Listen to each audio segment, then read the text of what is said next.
When she opened her own bedroom door, she didn't find a marriage. She found evidence. Peyton Vasquez had spent 22 months learning how to stay useful when everything around her was falling apart.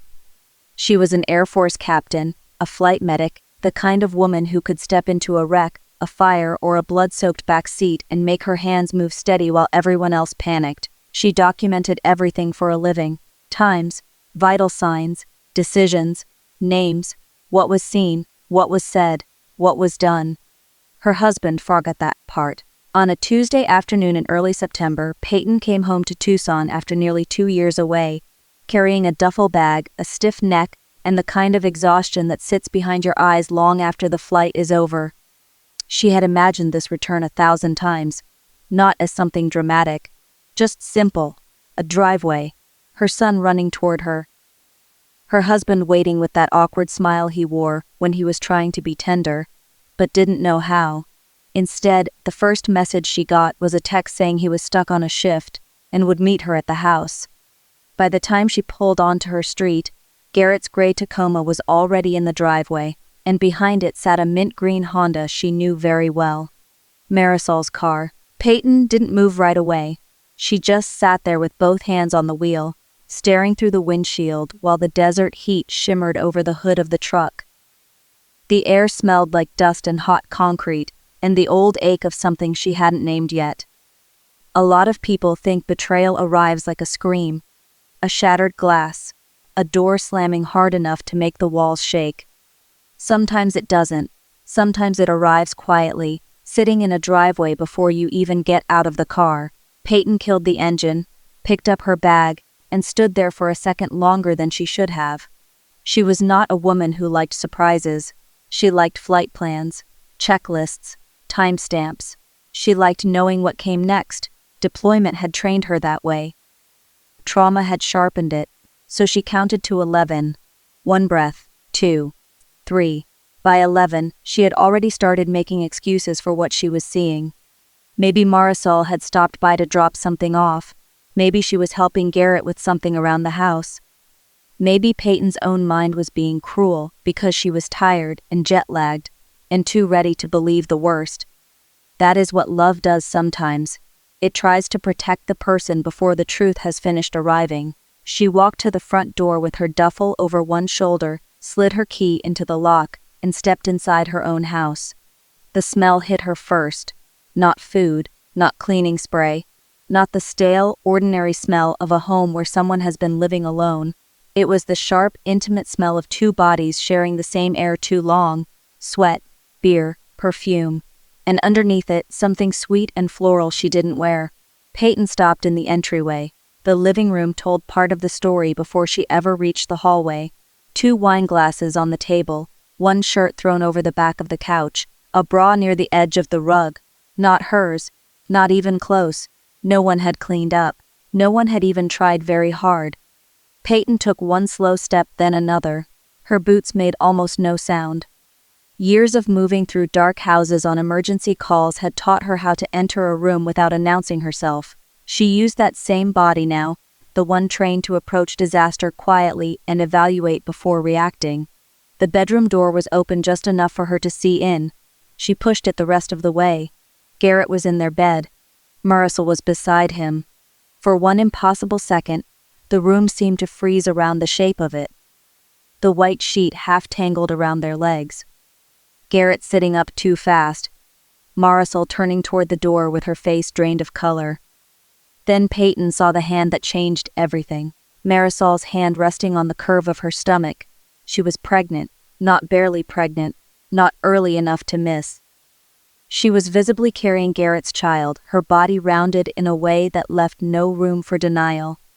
Peyton knew enough from work to estimate she was well past the first trimester. Long enough for this to have been going on in secret while Peyton was overseas, sleeping in bunk beds and calling home when the time difference allowed, trusting the wrong person with everything she had built. Garrett scrambled for shorts from the floor, his voice breaking before he even found the words. "Peyton, wait!" "It's not." She lifted one hand, not in anger, not in a slap, just a single palm raised, The way she would stop a junior medic before they touched a line they hadn't checked yet. He stopped talking. Marisol started crying immediately, but Peyton barely noticed. Her eyes were on the bed, on the sheet, on Garrett's face, on the unmistakable look of a man who thought panic might still save him. "Please," he said, "let me explain." Peyton didn't answer. That silence was worse than shouting. Garrett looked at her like he was waiting for the version of her he understood. The version that would break. The version that would yell, throw something, say something ugly and irreversible.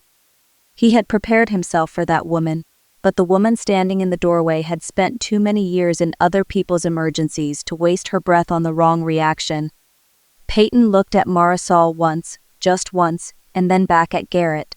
She said nothing, no accusation, no scream, no dramatic collapse, just silence, and then, because she could feel her pulse trying to outrun her training, she took one step backward, then another. Garrett started talking again, faster now, words tripping over each other. "Baby, please, it happened and I was going to tell you and..." Peyton turned and walked out. Not ran, walked, heel to toe, controlled, silent. She closed the bedroom door behind her with the same care she used to close a trauma bay when a family was about to walk in. Softly. Precisely. The kind of quiet that says more than noise ever could. Back in the living room, she stopped beside the couch and stared at the room as if she were reading a report someone else had written. One wine stain on the table, one man's shirt, one friend's perfume, one pregnant woman in her bed. There it was, the whole truth in pieces. She did not cry. Not then. She did not collapse on the floor. She did not call her mother. She did not start throwing glass against the wall. Instead, Peyton walked back outside, stood in the heat for a beat with her duffel at her side, and climbed into her truck. She sat there with the engine off and the windows up, her hands flat on the steering wheel, staring at the windshield like it might tell her what to do next. It didn't.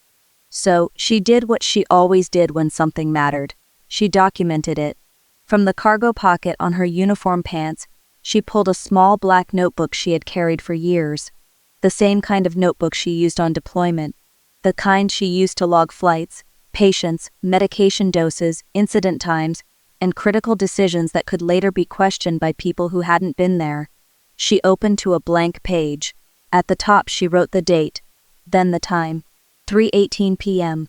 Then she wrote what she had seen, not with emotion, but with the cold precision of someone trained to preserve facts before memory starts to blur them. She wrote the location, the people, the position of the car in the driveway, the condition of the room, the fact that Marisol was visibly pregnant, the fact that Garrett had been in their bed, the fact that he had tried to stop her with excuses the second he realized she wasn't screaming. Line by line, she turned shock into record. And that was the part Garrett had no idea he was losing, because Peyton Vasquez was not a woman who survived by making noise.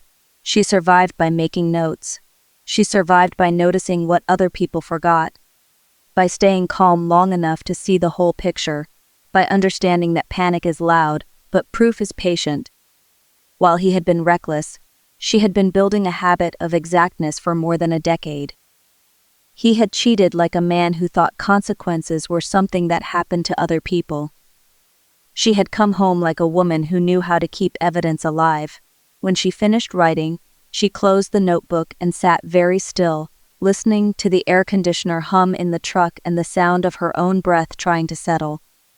Then she looked back at the house.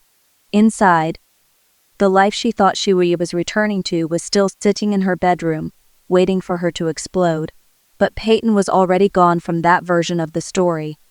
What she knew, even before the shock had fully left her body, was that this wasn't the beginning of the worst moment. It was the beginning of the first step. She started the engine. She pulled away from the curb without looking back.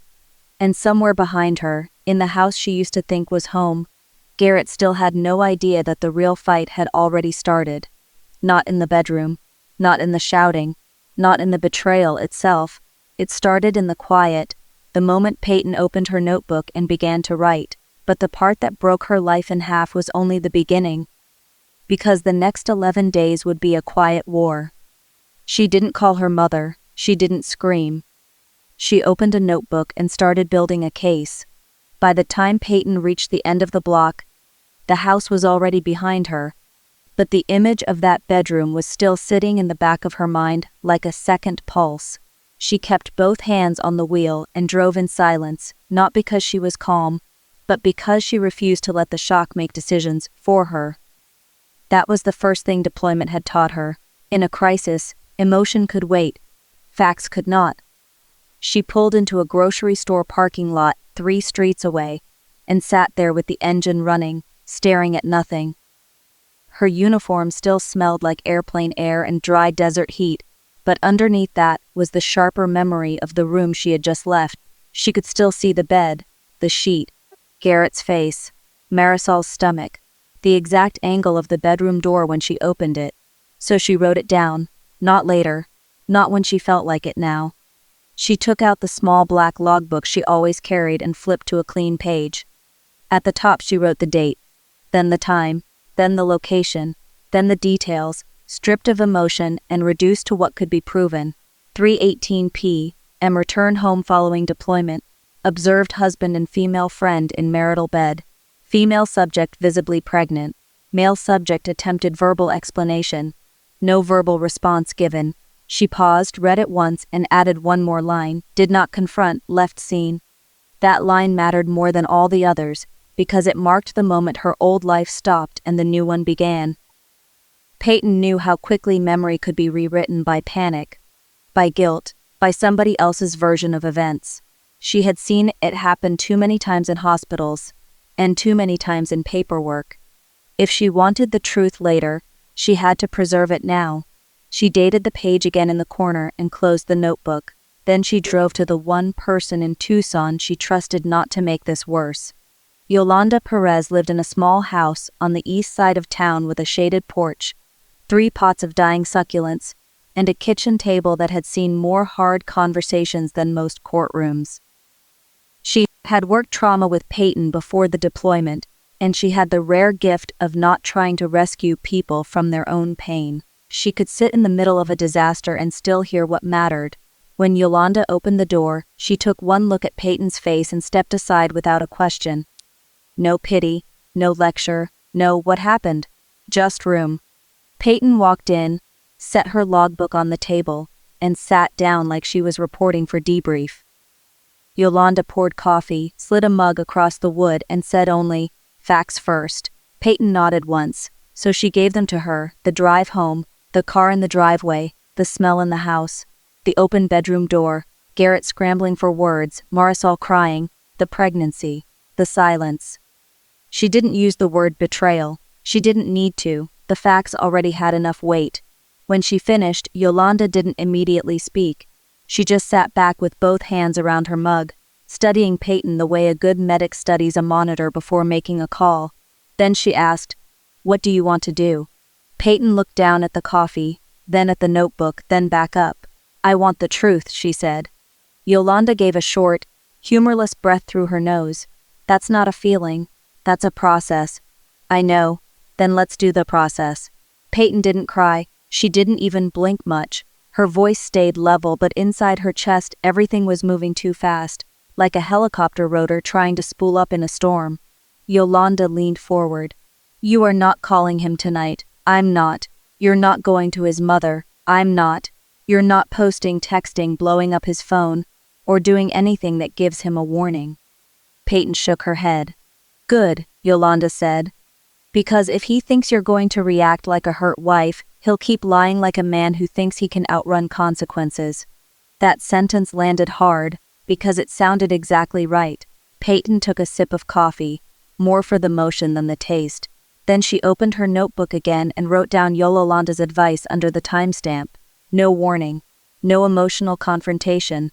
Collect proof. That night, instead of going home, she checked into a motel room on the north side of town using her own debit card. Not the joint account, hers. A separate account her mother had insisted she keep years ago, just in case. At the time, Peyton thought that was paranoia. Now it felt like preparation. Room 217 was small, beige, and smelled faintly like bleach and old air conditioning. She set her duffel on the chair, took a shower without really noticing the water, and sat at the desk with her laptop open while the room went dark around her. The first thing she did was log into the bank account, the joint account, the one Garrett had handled while she was overseas. At first, the transaction history looked ordinary enough: groceries, gas, utilities, small transfers, nothing dramatic. But Peyton had spent too many years looking for patterns in noise to trust a clean surface. She started from the newest activity and worked backward. Within 10 minutes, her stomach had gone cold. Every Friday for 14 months, Garrett had moved money out of their shared account into his personal Venmo-connected balance. Small at first, then larger, always round numbers, always masked by vague labels: gas, lunch, guy's night, tools, parts. It was the kind of accounting a careless man used because he believed nobody would bother checking. Peyton bothered. She opened a second window and started recording each transfer into a spreadsheet: date, amount, description, destination, one line at a time. She matched them against the monthly bank statements, then against the pay periods she knew from his work schedule, then against the deposits from her own deployment pay. The numbers kept climbing: 300, 500, 700, 900, and then she found the first payment with a name attached that made her stop breathing for a second. Marisol Aguilar, memo, rent help. Peyton stared at the screen. She clicked again. Marisol Aguilar, memo, baby stuff. Then another: Marisol Aguilar, 200. Memo, doctor. Another: crib. Another: stroller. Her hand stayed still on the keyboard, but the skin at the back of her neck tightened. This wasn't just an affair. This wasn't just two people making a selfish decision behind her back. Garrett had been funding a second household with money that belonged to their marriage. He had been moving resources quietly, repeatedly, and with enough structure to suggest planning. She kept scrolling. The transactions stretched across months, not random, not impulsive. Scheduled, repeated, supported by a pattern that got clearer the longer she looked at it. By the time she reached the bottom of the history, she had counted more than $31,000 that had moved from their life into Marisol's. $31,247. Peyton leaned back in the motel chair and let the number sit there. That was deployment money. That was the down payment on a better house. That was the yard she had imagined for Mateo. That was the money she had assumed was being protected while she was overseas keeping strangers alive. Instead, it had been buying diapers. She closed the laptop for a second and pressed the heels of her hands into her eyes. Not because she was breaking, because she was calculating.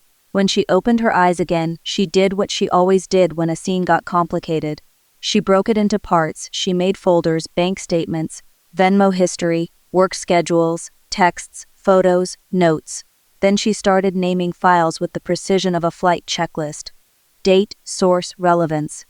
Every screenshot got preserved twice, once in the folder, once in a backup drive she found in her duffel. She knew better than to trust a single copy of anything important. Around midnight, she found Garrett's Venmo profile, public. That was almost worse than the transfers themselves.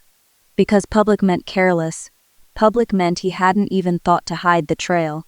Public meant he'd gotten used to the idea that nobody would look closely enough to connect the dots. She scrolled through the feed like she was reading a case file. Gas station. Lunch. Baby store. Doctor visit. Rent assistance. Another payment to Marisol. Another. Every transaction was a tiny confession, hidden inside a normal-looking app. Peyton started taking screenshots with timestamps visible, one after another.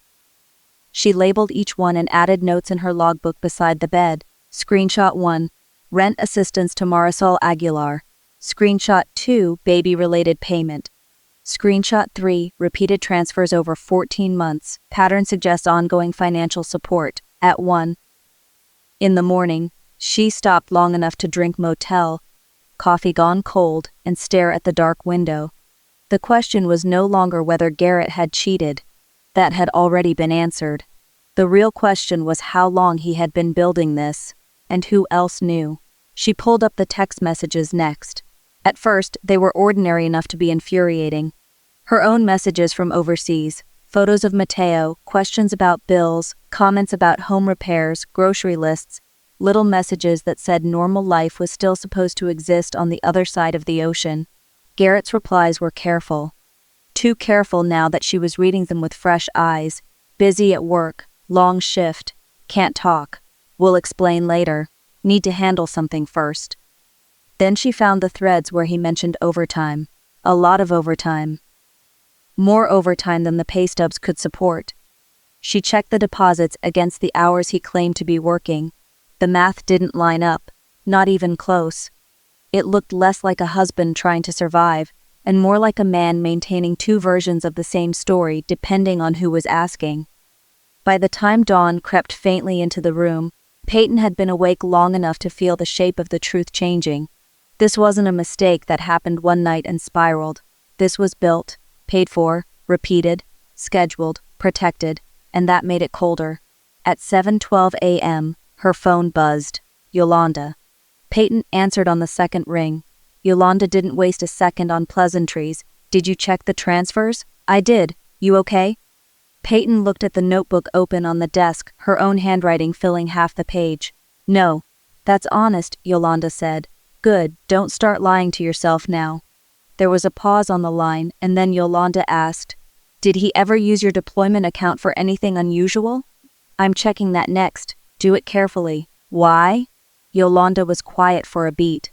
Because if he's been sending money to Marisol for that long, there may be more than bank activity. You need to know if this went into documents, appointments, records. Anything that can be used later. Peyton sat up a little straighter. Like what? Like a paper trail, Yolanda said. Garrett isn't just covering an affair. He may be building a life. That sentence stayed with her all day. She spent the next several hours moving through the records with a steadier kind of focus. She checked utility accounts. She checked the credit card statements attached to the joint household file. She checked old messages for clues she hadn't recognized before. There were little things now that felt different in hindsight. A delayed reply when she asked about a neighborhood coffee shop. A vague excuse for a late-night errand. A sudden interest in budgeting that had only appeared when she was thousands of miles away. And then there were the shopping receipts she found in the online statement archive. Not just groceries and gas, baby items, a crib, a car seat, maternity clothes, prenatal supplements. All purchased while he was still telling Peyton he missed her, and couldn't wait for her to come home. That part made her jaw tighten, because he hadn't just lied to her face. He had lied to her in the same breath he was using her money to prepare for another woman's child. She copied everything into the spreadsheet and printed a hard copy at the motel's business center, then tucked the pages into a manila envelope and wrote the date across the front. She wasn't sure yet how far she'd need to go with the proof, but she was certain of one thing. If she waited until she was emotional, she'd miss details. And details were the only thing that could save her now. At 6:40 that evening, Yolanda called again. This time her tone had changed. Not softer, sharper. Where does Marisol get her prenatal care? Peyton frowned. I don't know. Why? I asked, because I remembered her name from the intake side of the clinic where I used to work, Yolanda said. I'm making a call. Peyton sat very still. Yolanda kept going, voice low and careful. I'm not asking for anything illegal, just dates. If I can confirm when she started care, we can compare that with everything else. Timing matters. Peyton's grip tightened on the phone. Can you really get that? If the right person answers, yes. There was a brief silence, and then Yolanda said, And Peyton? Yeah, don't say anything to Garrett. Not yet. I won't. Good. Because I think we're about to find out this didn't start when you think it started. Yolanda hung up.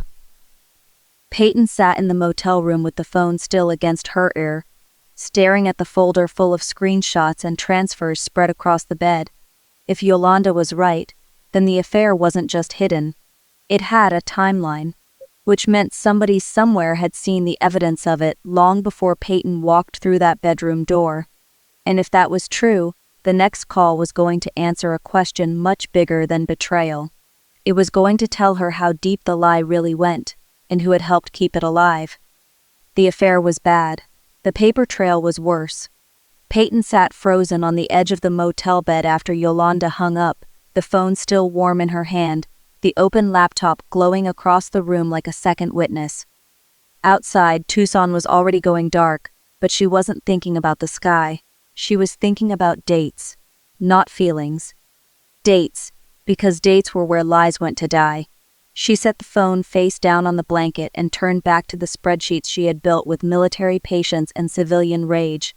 Every transfer, every receipt, every missed explanation, every Friday withdrawal that had looked harmless until the pattern started speaking for itself. If Yolanda could confirm the clinic timeline, then Peyton would know exactly how long this had been going on. Not just when the affair happened, not just when the baby was conceived. How long Garrett had been budgeting for a double life. She opened a fresh page in her notebook and wrote one line at the top. Await clinic confirmation. Then she waited. Waiting was the worst part. Not because she was helpless, but because her mind kept trying to fill in the blanks before the facts arrived. Her brain wanted to jump ahead, to imagine the full shape of the betrayal, to build a story from smoke. But Peyton had spent too many years learning that smoke could be weather, and weather could change.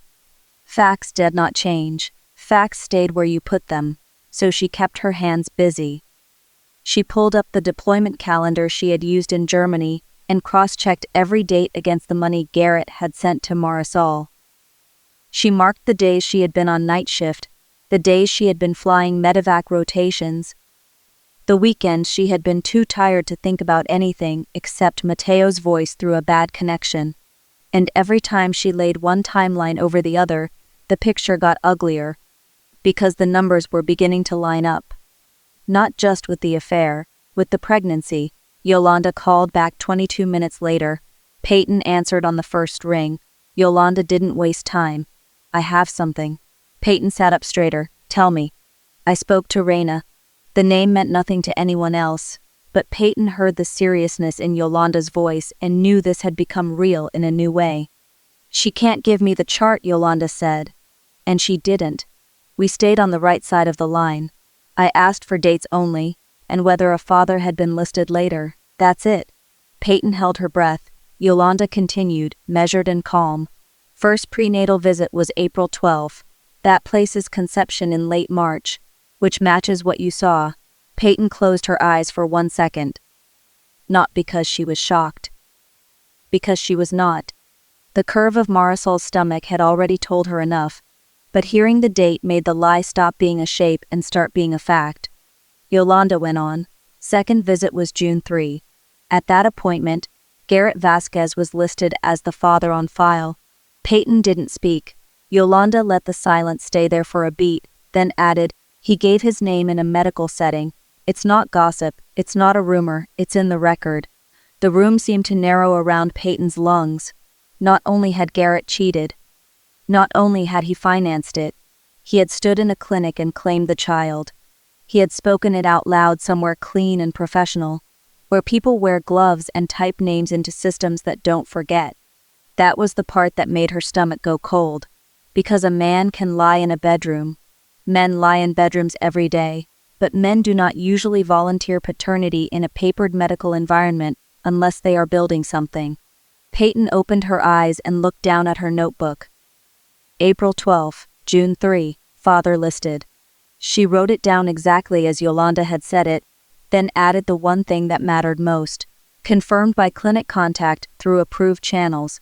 No shortcuts, no violations, no dirty hands. She wanted the truth, not another thing Garrett could twist later into his own defense. Yolanda spoke again, quieter now. You still there? Yes, then listen carefully. This changes the shape of everything. Peyton knew that already. She could feel it, because if the first prenatal visit was April 12, then Marisol had already been pregnant when Garrett was sending those Friday transfers. The rent help, the baby stuff, the doctor payment. He hadn't been reacting to a surprise. He'd been managing a situation he already knew existed, and if he had listed himself as the father on June 3, then by the time Peyton returned home he wasn't just hiding an affair. He was maintaining one, planning around it, funding it, documenting it. The word documenting hit Peyton harder than it should have, because it was the one thing she understood best. People think paperwork is boring. Peyton knew better. Paperwork is memory with a signature. Paperwork is what remains after the excuses collapse. She turned her laptop back on and pulled up the spreadsheet again. Then she lined the clinic dates up beside the bank transfers. April 12, transfer to Marisol. April 19, transfer to Marisol. May 3, transfer to Marisol. June 3, Garrett listed as father. The trail didn't just suggest guilt. It demonstrated coordination. The transfer history showed he had been moving money for months before the clinic ever wrote his name down. That meant the paternity claim did not create the lie. It formalized it. He had already chosen a side. Peyton stared at the screen, feeling something in her chest tighten into a hard, clean line. That was the part nobody ever talks about. Not the moment you discover someone cheated, but the moment you understand they had already made rooms for the future while you were still imagining the past. She opened another folder and checked the screenshots again. This time not as evidence of infidelity, but as proof of planning. The rent payments started before the clinic date. The baby-related transfers started before the first trimester was even over. The stroller payment came after he had already identified himself as the father. The car seat receipt showed up only days before she came home. It wasn't chaos, it was construction, and he had been using her money to build it. Yolanda must have heard the shift in Peyton's breathing, because she said, "I know that sound." Peyton let out a breath through her nose. What sound? The one where your anger finally becomes clarity. That almost made Peyton laugh, but there was no humor in it. Only precision. That doesn't help much, she said. No, Yolanda answered. But it's true. Peyton leaned back against the headboard and looked at the ceiling. He told me he was working overtime. Yolanda didn't respond right away. Then she said, he was, for a second life. That line landed with enough force to stop the room. For a second, Peyton saw it all at once. Not just the affair, not just the baby, but the architecture behind it. The lies made of small payments, the stories built out of work shifts that never existed, the clinic visits, the purchases, the careful way he had hidden the evidence in plain sight, and trusted her not to look too closely because she was overseas, exhausted, and loyal. He hadn't counted on a flight medic. He had counted on a wife. Those were not the same thing. Peyton reached for the notebook again and wrote one more line. He planned for this before I got home. The sentence looked flat on the page, which was how she knew it was accurate. Yolanda said, I'm sending you the contact name for a family attorney. Her name is Maggie Tran. She's difficult, brilliant, and allergic to nonsense. Peyton took the note down. You've worked with her? On my divorce, 8 years ago. She knows what to do with a husband who thinks money makes him invisible. That got Peyton's attention. Yolanda continued, but listen to me. Do not confront him until Maggie sees this. Not the texts, not the transfers, not the clinic confirmation. Nothing. You have more value if you stay calm. Peyton stared at the clinic date on the page. Calm. It was almost funny the way that word kept showing up in her life like a commandment. I haven't screamed yet, she said. That's why you're ahead, Yolanda replied. After they hung up, Peyton sat in the silence for a long time. Not the brittle silence from the bedroom, a different kind, a working silence. The kind that comes after the numbers stop arguing, and the truth starts forming its own outline. She thought about Garrett sitting somewhere across town, probably in the house, probably checking his phone, probably telling himself she would eventually call, eventually panic, eventually come apart in the familiar shape of a betrayed wife. But she wasn't going to give him that version of her. Because now she knew the timeline.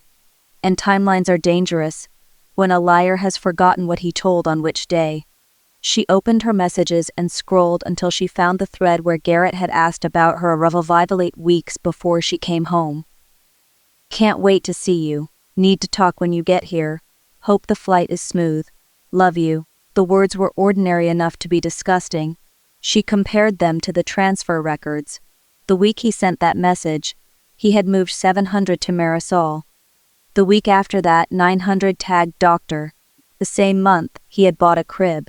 He had been writing tenderness with one hand and writing checks with the other. Peyton took screenshots of the messages and dropped them into the same folder as the transfers. Then she started building a master timeline. Date by date, message by message, payment by payment, visit by visit. It was the kind of document that could turn a rumor into a hearing. At 11:03 that night, Yolanda texted her one more thing. Reina says father name was entered again at a later visit. Not just once, he repeated it. Peyton read the message twice, repeated it. That was worse. Because one name on a record could be a mistake. One name could be an assumption, a hurried receptionist, a box checked in the wrong moment, but repeated meant maintained, confirmed, reinforced. Garrett had not stumbled into fatherhood on paper. He had kept walking into it. Peyton put the phone down and stood by the motel window. The parking lot below was empty except for a pickup truck under a dead light and a vending machine glowing in the dark. She could see her own reflection faintly in the glass. Tired eyes, clipped hair, uniform still hanging on the back of the chair from earlier, shoulders squared like she was waiting for orders.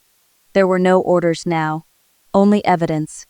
She thought about the clinic, about a woman in scrubs entering Garrett's name into a system, about a date on a screen, about a father field that held his handwriting or his spoken words or both. It didn't matter which. The result was the same. He had been willing to claim the baby before she even knew the full size of the lie. The coldness of that realization settled over her in stages. First the knowledge, then the disgust, then the clarity. Because now Peyton understood something important. She had not been dealing with a man caught in an impulsive mistake.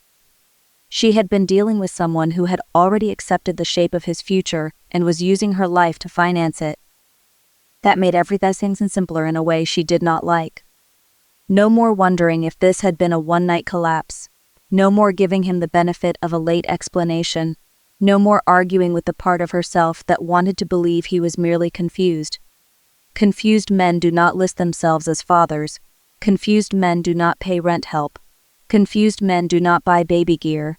Confused men do not keep a second household warm while their wife is flying medevac missions on another continent.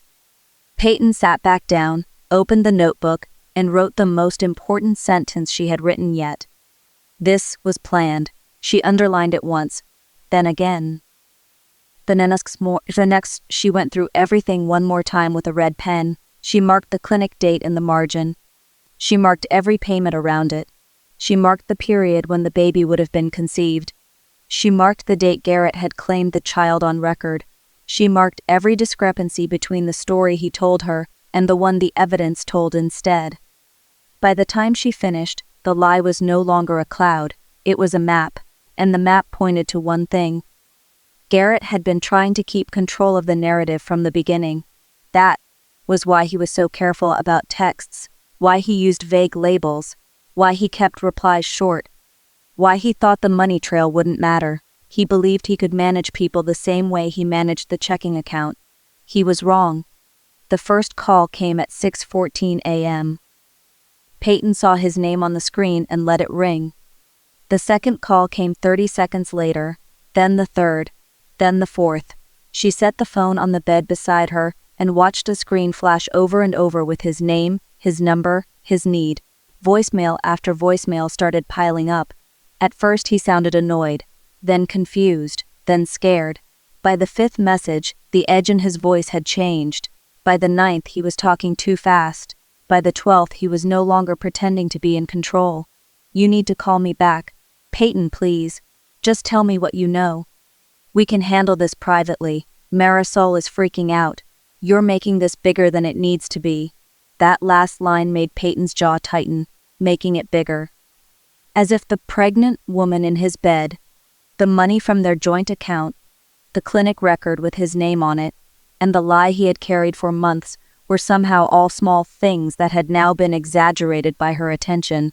That was the last place a man like Garrett went when he realized the woman he betrayed wasn't collapsing. He went to blame the witness. Peyton played the 12th voicemail once, then stopped it halfway through when she heard Marisol in the background. Quiet. Crying.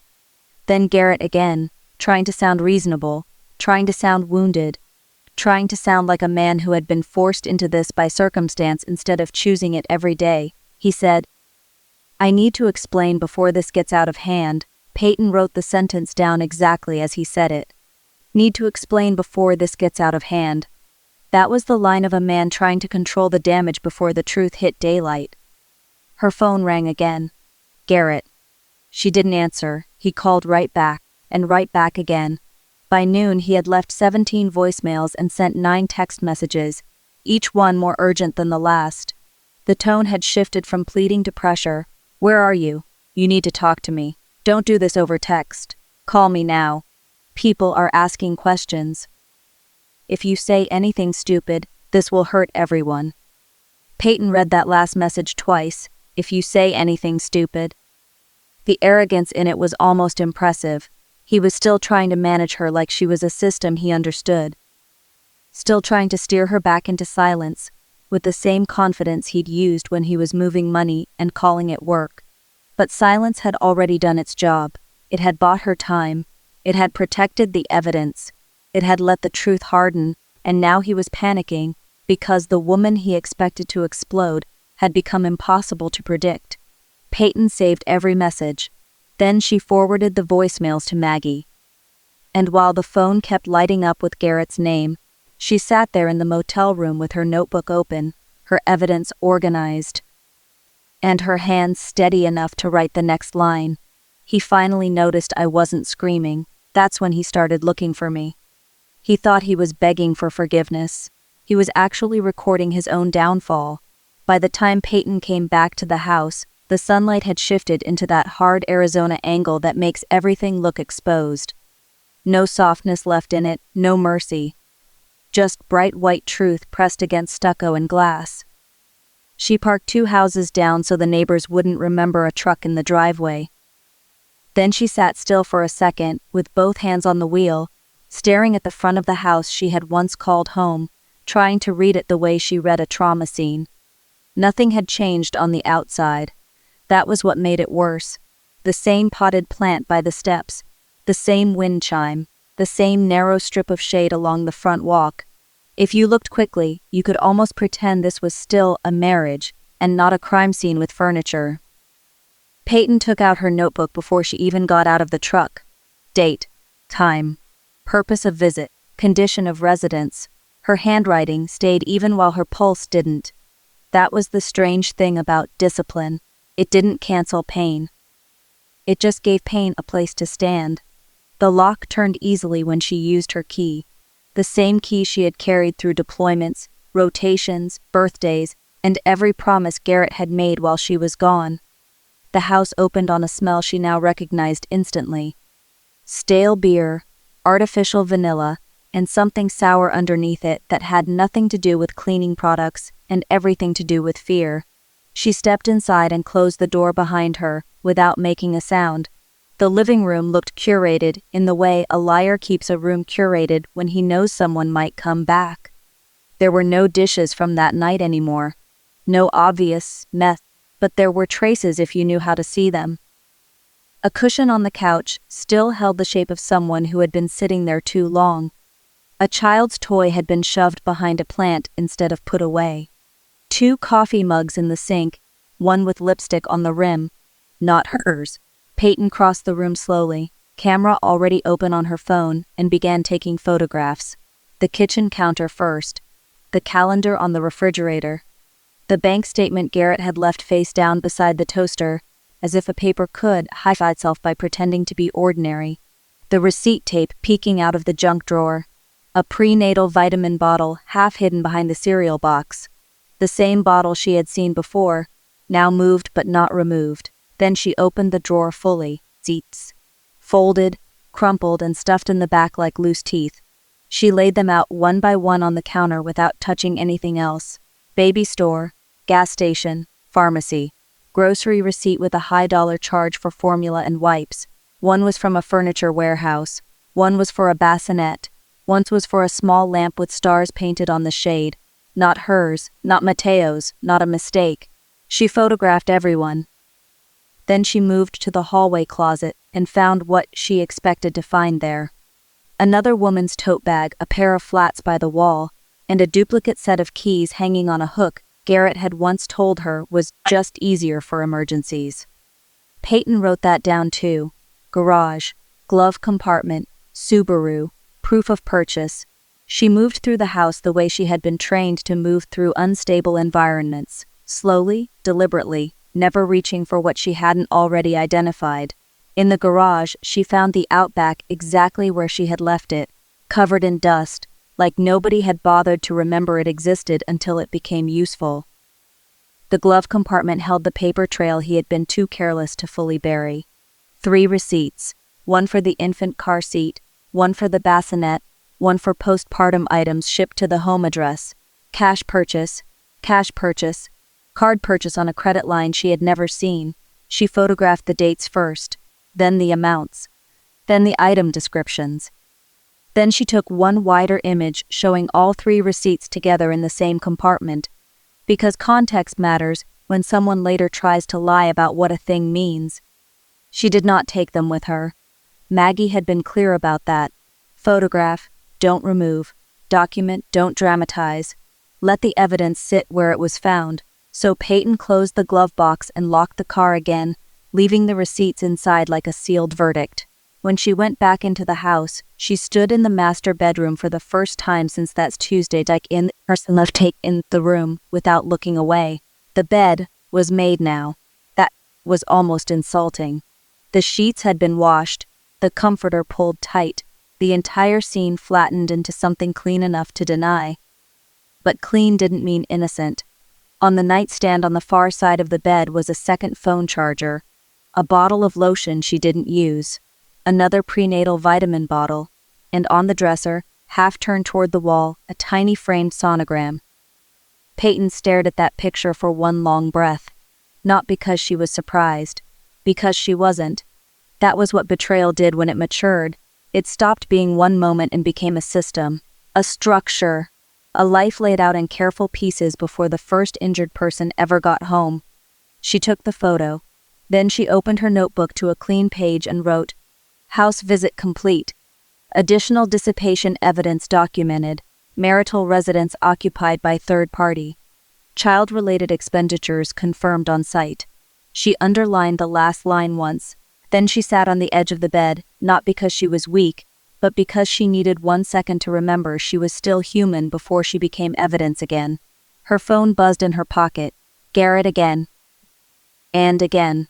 She let it ring until it stopped, then wrote the call log down by time and duration, not because the calls themselves mattered in a courtroom, but because the pattern mattered.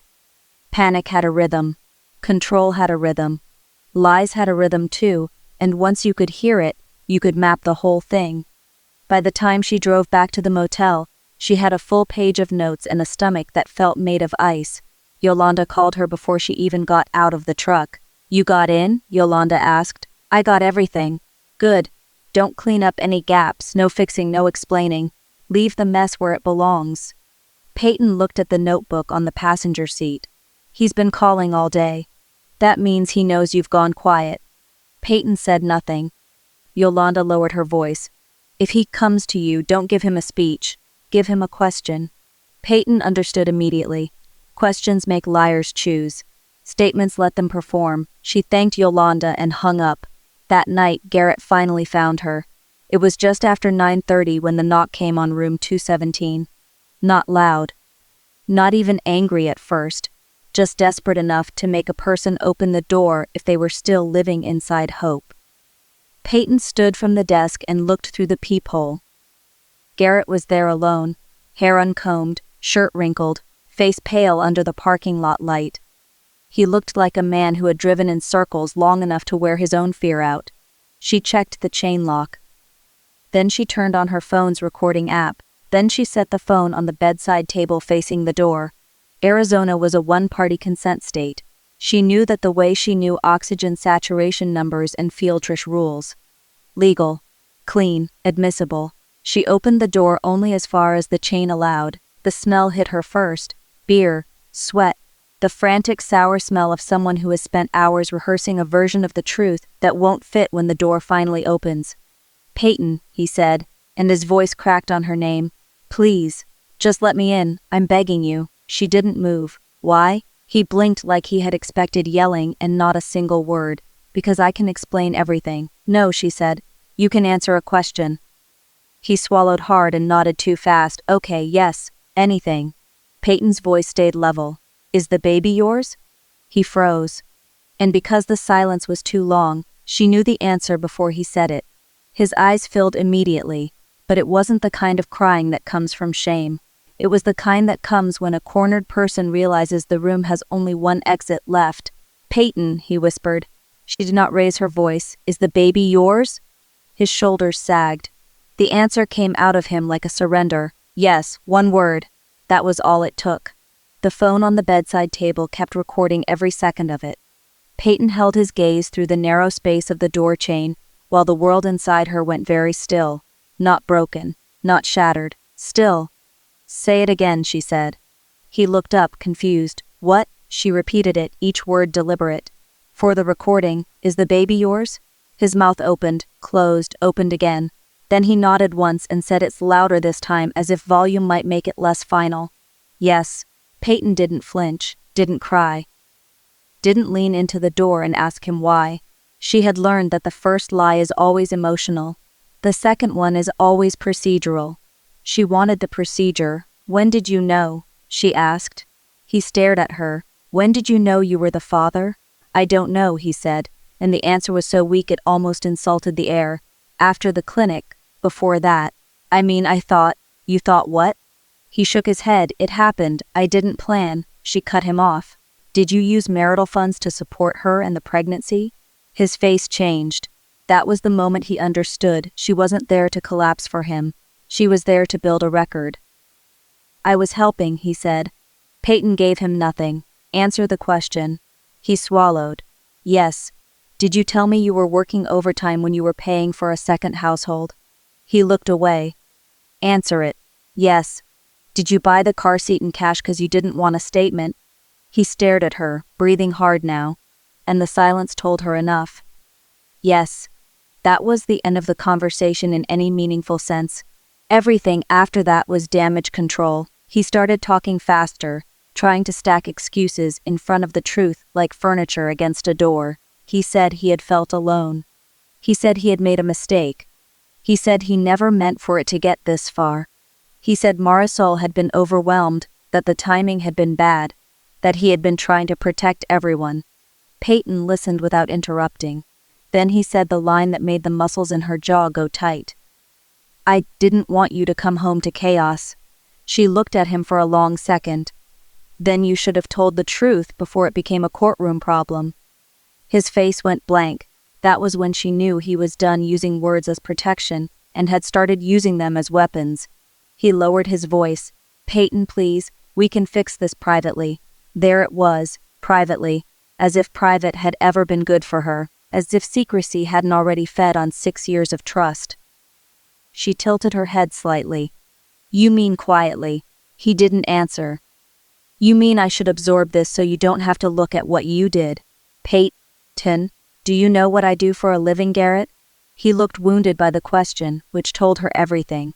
She continued anyway. I fly into the worst moment of someone else's life, and I write down the facts so nobody can rewrite what happened later. That's what I do. So if you're standing here asking for privacy, you're asking me to stop doing the one thing that has kept me alive in every disaster I've ever walked into. His mouth moved, but nothing useful came out. She leaned closer to the crack in the door. One more thing, she said.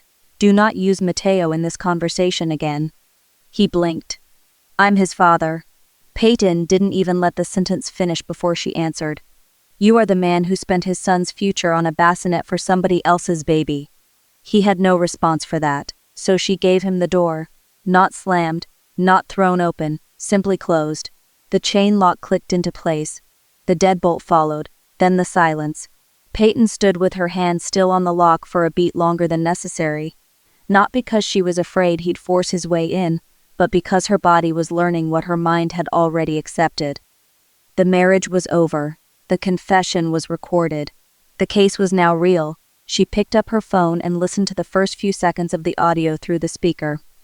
Garrett's voice. Her voice. The word yes. Clear as a signature. Then she cried. Just once. Just for a minute. She sat on the edge of the bed with the timer on her phone, set to 60 seconds, and let the tears come without apology, because control was never the same thing as numbness. When the timer went off, she wiped her face, opened her laptop, and sent the file to Maggie. Subject line, recorded admission. Body, he said yes, audio attached. He confirmed paternity, funding, and the car seat purchase. I also document the residence and glove compartment evidence. I am ready to file. Then she hit send. The hearing happened the next morning. Peyton arrived at the courthouse in her dress uniform, not because she needed armor, but because she needed to remember who she was before Garrett turned her home into a lie. The jacket sat clean on her shoulders. The ribbons were straight. The boots had been polished in the motel bathroom until they reflected light. Maggie was waiting on the steps with 2 coffees and a folder thick enough to bend at the corners. You good? Maggie asked. Peyton looked at the courthouse doors. No, she said honestly. Maggie nodded once. Perfect. We don't need good, we need clear. Inside, the courtroom was colder than Peyton expected. Fluorescent lights, polished wood, the soft hum of a building that had seen too many disasters to be impressed by one more.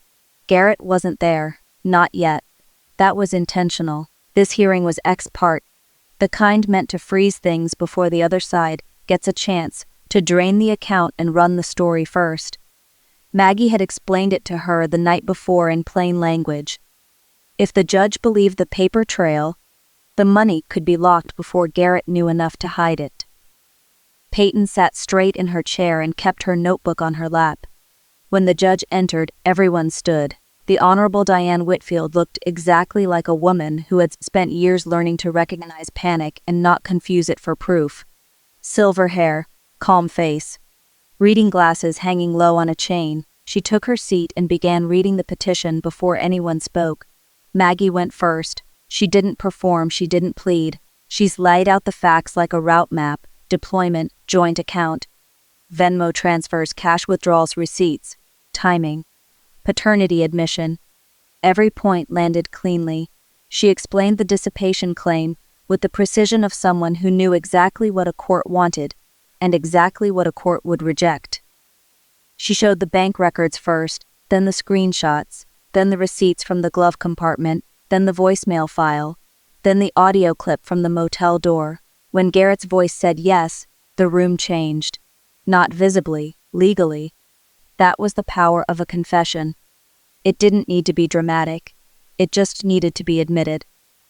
The judge looked up the first time she heard it, then made Maggie play the clip again from the relevant section.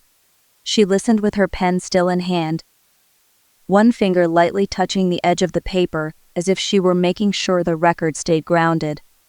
Then Maggie did something Peyton hadn't expected. She handed over the notebook. Peyton had carried that notebook for years and never once thought it would be read by a judge. Whitfield opened it carefully. Peyton felt the room tighten around her as the judge turned page after page. Day 1, house discovery. Day 2, financial review. Day 3, screenshots saved. Day 6, clinic confirmation. Day 9, recorded admission obtained. Day 10, residence and vehicle evidence documented. Each entry had a date, a time, and Peyton's initials at the bottom, not a diary. A flight log for the wreck her marriage had become. The judge read in silence for nearly 2 minutes. Then she looked up and fixed her eyes on Peyton. Captain Vasquez, she said, how long have you been back from deployment? 11 days, Your Honor. And you gathered all of this in 11 days? Peyton kept her voice steady. Yes, ma'am. The judge leaned back slightly. Why this notebook? Peyton answered before Maggie could. Because it's how I work. I'm a flight medic. I document every patient, every flight, every major decision. When I came home and found what I found, I used the system I already trusted. Whitfield studied her for one more beat, then looked back down at the notebook. When she finally spoke, her voice was even. Motion granted. Temporary asset preservation is ordered immediately. Service to respondent by close of business today. We will set a hearing on the dissipation claim within 30 days. Maggie exhaled once, sharp and quiet. "Thank you, Your Honor." The judge signed the order and handed it to the bailiff. It should have felt like victory. Maybe in a different life it would have. But, standing there in the fluorescent light, Peyton only felt the strange, steady release that comes when a weight finally leaves your hands. Outside the courtroom, Maggie stopped her in the hall. "I need you to understand something," she said. Peyton looked at her. "That judge read your notebook because it was written like a record, not a reaction. She believed it because it sounded like someone describing what happened, not someone trying to win an argument." Peyton glanced down at the notebook tucked under her arm. Maggie smiled a little. "That's what discipline buys you. Time, credibility, options." Peyton nodded once because she didn't trust her voice yet. Then she stepped into the sunlight outside the courthouse and felt the desert heat hit her face like the beginning of a new life. The order was granted. Garrett's access to the accounts was frozen that afternoon. The money stopped moving. The story stopped being his. But Peyton knew, even as she stood on the courthouse steps with the Arizona sky wide above her, that freezing accounts was only the first move. The real question was what kind of life you build after a man tries to steal your future and fails. She didn't win by destroying him. She won by becoming impossible to manipulate. That was the quiet truth Peyton carried with her through the months that followed. Long after the courtroom lights dimmed and the judge's order froze the money, Garrett thought he could keep moving around like pieces on a board. Because once the hearing ended, the story didn't become dramatic. It became real. There were forms. There were signatures. There were phone calls from Maggie that came at ordinary hours and still changed the shape of the day. Garrett's lawyer tried first to soften the numbers, then to challenge the timeline, then to argue that helping Marisol had been a misunderstanding, as if a car seat bought in cash, a bassinet, a crib, prenatal vitamins, and over $30,000 in transfers were all just the products of a very committed coincidence. They weren't, and Peyton had too much paper for coincidence. The dissipation claim held. The judge kept the asset preservation order in place until the divorce was finalized. Garrett was forced to answer for money that had been taken from a marriage he was still pretending to protect. The child support calculation came back from the court based on his actual income, not the smaller version he had allowed Peyton to believe while she was overseas flying into other people's emergencies. That number mattered too. It meant Mateo would be covered. It meant meals, clothes, school supplies, doctor visits, and the kind of stability Peyton had spent years trying to build from 2 continents away would not have to depend on Garrett's mood anymore. The paternity fallout came next, and that part did what truth always does when it finally reaches daylight. It rearranged everyone who had been living comfortably in the dark. Marisol filed her own case not long after the order hit Garrett's paycheck. Peyton didn't celebrate it. She didn't chase it. She didn't need to. What happened between Garrett and Marisol was now their own legal weather, and Peyton had no interest in standing in the middle of it without boots on. She was done being the place where other people dumped the consequences of their choices. By November, the house was sold. Peyton walked through it one last time, with a box of records under one arm and Mateo's small hand in the other. The rooms looked smaller than they had in her memory, which is what happens when a place stops pretending to be a home and starts looking like a container for mistakes. The living room where she had once stood in silence and measured betrayal by the shape of a pillow on the couch was empty now. The bedroom where she had found the evidence was stripped down to walls and echo. The kitchen, once full of hidden receipts and half-truths, smelled only like dust and old paint. There was no triumph in that walkthrough, just release. Peyton signed where she needed to sign. She did not reread anything she did not have to. Then she closed the door behind her for the last time and stood on the front step until the agent locked it. Garrett didn't get to turn that house into a memory he could control anymore. And Peyton didn't want it. The equity from the sale went into an account in her name alone, the first one she had ever built without asking permission from a person who might one day lie to her while looking directly into her face. She used part of it carefully, not wildly, not revengefully, carefully, because she wasn't trying to make a point anymore. She was trying to make a life. By the first week of November, Peyton and Mateo moved into a 2-bedroom apartment in the foothills, where the windows caught the morning light, and the hallway was narrow enough that Mateo could run from his room to the kitchen in 7 quick steps if he wanted to. The place wasn't large. It didn't need to be. It was quiet, it was clean, it was theirs. The first thing Mateo noticed was the window in his room. The second thing he noticed was the blank ceiling. He stood in the doorway, with his little backpack still on one shoulder, and looked up like he was already imagining what belonged there. Peyton set down the last box and watched him study the room with the serious concentration only a 4-year-old can give to a place that matters. "Can I have stars?" he asked. "On the ceiling?" He nodded hard enough to make his hair bounce. Peyton smiled, and for the first time in a long while, the smile reached all the way through her. "Yeah," she said, "you can have stars." The next weekend, she bought 3 small cans of metallic paint, a cheap brush set, and a pack of glow stickers from the hardware store on the corner. Mateo spent most of the afternoon on the floor building a tower out of blocks, while Peyton crouched on a step stool and painted 1 star at a time onto the ceiling. He made requests the entire time. "That one's too small. That one looks lonely. That one has to be the biggest because that's where the moon lives." She let him direct the sky. When she finished, the room looked almost too tender to belong to a house that had once held so much fear in its walls. Tiny silver points caught the light by day and held it in memory by night. Above Mateo's bed, Peyton painted Orion exactly where he wanted it, because children remember the promises that matter. And she had made this one with her own hands. That night, after Mateo was asleep, Peyton stood in the doorway and looked at the ceiling for a long time. No sirens, no arguments, no one knocking to ask her to explain what had already been proven.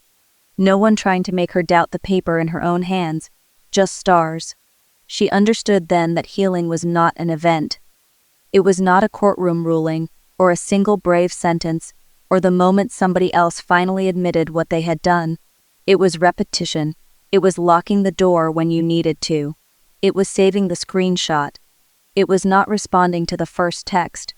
It was telling the truth in the right order. It was refusing to hand your pain to somebody who had already proven they would use it against you. Strength, Peyton realized, had never really been about volume. It was about timing. It was about discipline. It was about self-control so complete that other people mistook it for calm until the damage they expected never came. A loud reaction can feel powerful for 1 hour. A clear response can protect a future. That was the difference, and it showed up in the smallest places first. In the way Mateo stopped asking when Daddy was coming back and started asking whether pancakes could be for dinner. In the way Peyton set boundaries without apology and answered messages only when it served the child sleeping under her roof. In the way she learned not to flinch when a phone buzzed, because not every ring deserved her nervous system. A few weeks after the move, she opened her laptop at the kitchen table and wrote one final email to Yolanda. Subject: Today body, decree signed, house sold. Mateo has stars on his ceiling. We are good here. Thank you for telling me to pick up the pen instead of the lamp. She stared at the message for a moment before sending it, not because she was unsure, but because some endings deserve a breath. Then she hit send. Yolanda replied 12 minutes later. Captain, this is what rebirth looks like when it has a spine. Peyton laughed quietly to herself, then saved the email like it mattered, because it did. That same night, after she tucked Mateo in and listened to him talk sleepily about the best star in the sky, she turned off the hallway light and paused outside his door. From the kitchen came the low hum of the refrigerator. From the window came a cool desert breeze. From the bedroom came the soft rhythm of a child, finally resting in a home that didn't feel haunted anymore. Peyton stood there and let the silence settle around her. It no longer felt like danger. It felt like peace earned the hard way, and maybe that is the part worth keeping. Not that Garrett got caught. Not that the money came back. Not even that the court believed her. The real victory was that he tried to turn her life into something he could manage, and she answered with records, boundaries, and patience until there was nothing left for him to manage. Only consequences. Only daylight. Only a new room with stars on the ceiling, and a little boy asleep inside it. If you were standing in Peyton's place, would you have chosen the loud response or the clearer one? And if your life ever depends on that choice, which version of strength do you want ready in your hands?